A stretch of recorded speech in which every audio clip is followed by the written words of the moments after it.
Bonjour, c'est Ursule. Bienvenue à Vie et Miséricorde. On est le 26 mars 2026. Alors, la souffrance, un son de cloche. Amen. La souffrance, un son de cloche.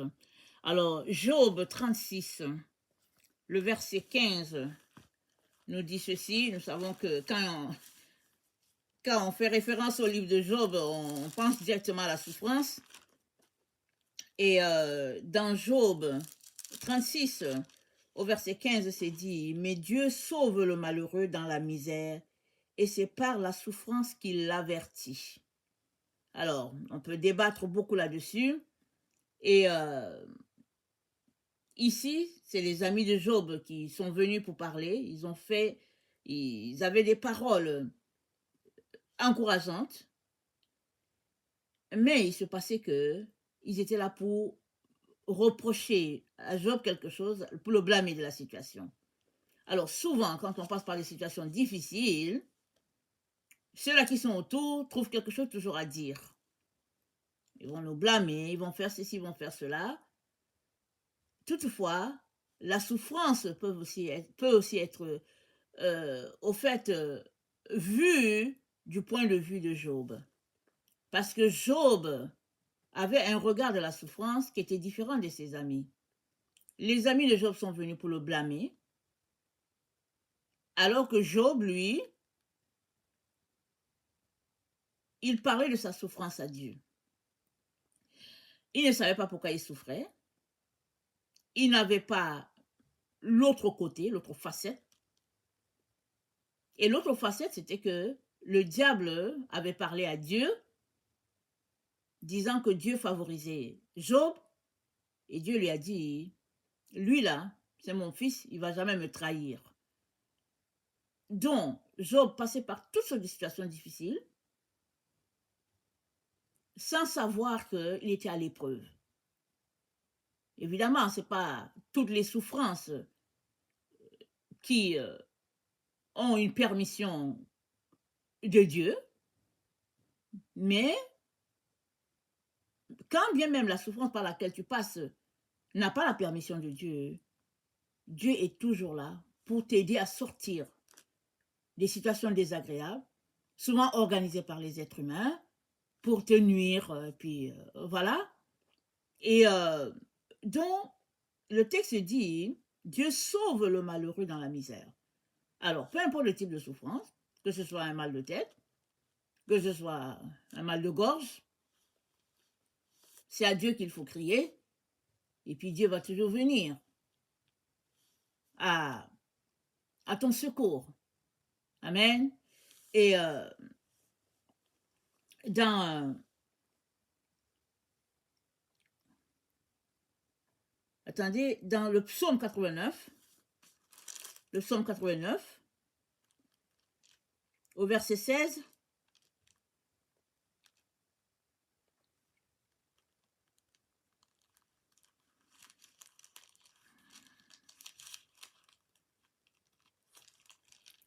psaume 89 au verset 16, c'est dit « Heureux le peuple qui connaît le son de la trompette. » Amen. Heureux le peuple qui connaît le son de la trompette. Dans les temps anciens,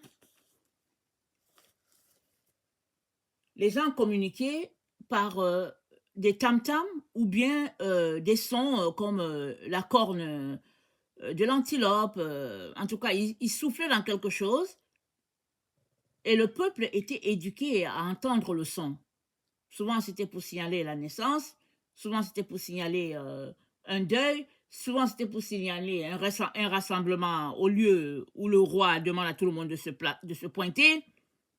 Et le peuple reconnaissait le son de chaque bruit. C'est-à-dire que quand la trompette était sonnée, le peuple savait distinguer que, tiens, voilà le message communiqué. Alors aujourd'hui, on communique par lettres, on communique par cellulaire, et puis bon, on se parle et tout et tout. Et c'est dit que la souffrance, ça peut être un signal. Alors, si on revient toujours sur le cas de Job, nous lisons, ou bien nous lisant le livre de Job,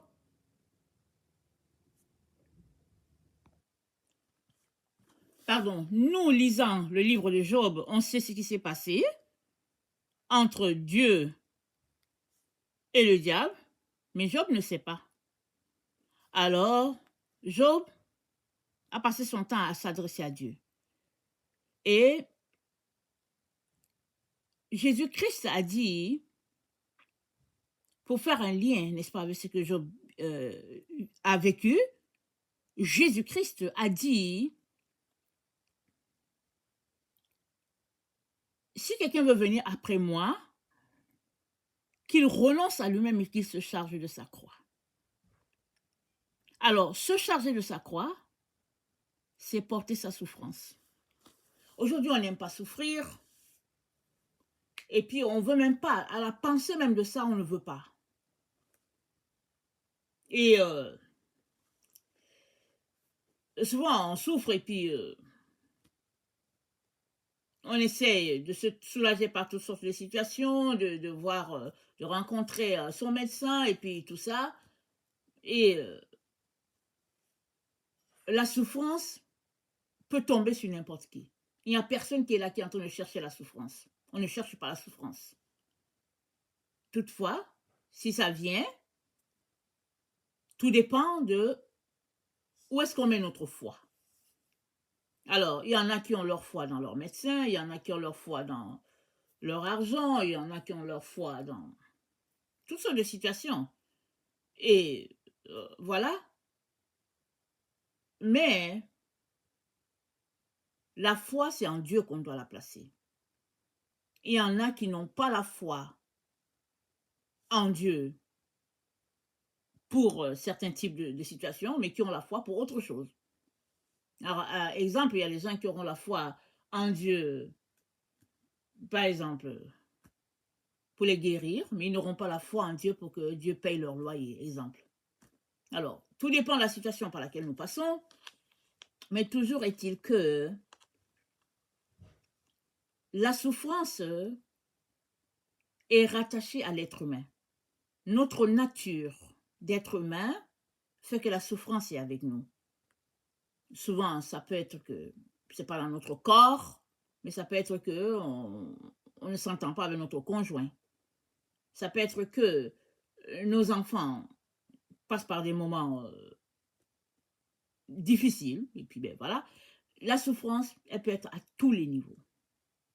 Peu importe le domaine, elle peut être à tous les niveaux. On peut vivre un type de souffrance, ou bien on peut vivre plusieurs types de souffrance, souvent un après l'autre, souvent aussi à la fois, mais toujours est-il que la souffrance est rattachée souvent à l'être humain, et puis ben, et donc voilà. Mais Dieu est là pour toujours nous aider dans les situations de souffrance. On vit dans une époque où on a toutes les facilités, et puis on peut se soulager par-ci par-là, mais aussi, on peut aussi trouver notre réponse en Dieu. Alors, dans le psaume 88,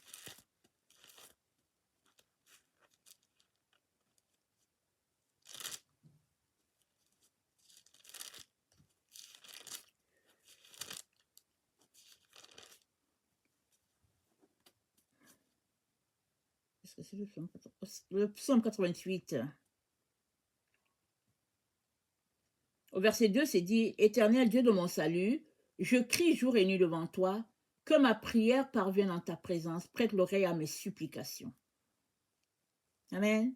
Le verset 2, « Éternel Dieu de mon salut, je crie jour et nuit devant toi, que ma prière parvienne en ta présence, prête l'oreille à mes supplications. » Ça, c'est quelqu'un qui va vers Dieu dans ces moments difficiles. Il dit jour et nuit. Alors, c'est quelqu'un qui dépend de Dieu. Alors, aujourd'hui, on peut s'arrêter pour dire que, ouais, dans le temps, il n'y avait rien d'autre à faire. On peut essayer d'expliquer, justifier par toutes sortes de situations. Mais,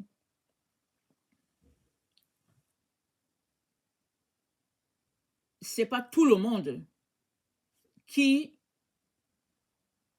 peut vouloir avoir ce type de relation avec Dieu. Alors, aujourd'hui, on peut traiter une telle personne de débile, de détraqué, de malade mental, comme les gens aiment le faire. Mais toujours est-il que ce que Dieu attend de nous, c'est d'avoir une relation avec lui telle un père avec son fils, un père avec sa fille. Alors, voilà. Maintenant, dans le Proverbe 18, au verset 14, c'est dit, l'esprit de l'homme le soutient dans la maladie, mais l'esprit abattu qui le relevera. Dans la maladie, c'est ton esprit qui te soutient. Amen. Tu peux avoir toutes sortes de maladies. Mais si ton esprit est fort pour te soutenir, alors tu vas continuer de t'encourager jusqu'à ce que Dieu vienne te toucher. Mais si tu as la maladie, si tu as une maladie et que ton esprit n'est pas fort, alors il se pourrait que d'une maladie vraiment toute petite, ça puisse devenir autre chose à cause de ton état. C'est ton état d'esprit qui te soutient ou bien te lâche. Voilà pourquoi Dieu dit, soyez joyeux. En tout temps et en toute chose, soyez joyeux, toujours joyeux. Même dans les situations les plus difficiles, les situations les plus imaginables. Ne perdez pas votre joie. Ne perdez pas l'espoir. Vous pouvez être persécuté par toutes sortes de situations. Les gens peuvent vous poursuivre. Tel te poursuit, tel autre te poursuit, tel autre essaie de te coincer, tel autre essaie de te faire. Ça dit, tu peux être en proie à un groupe de personnes qui ne te lâchent pas. L'un envoie telle flèche, tel envoie telle autre, tel juste pour te nuire, pour en finir avec toi. Mais tant et aussi longtemps que ton esprit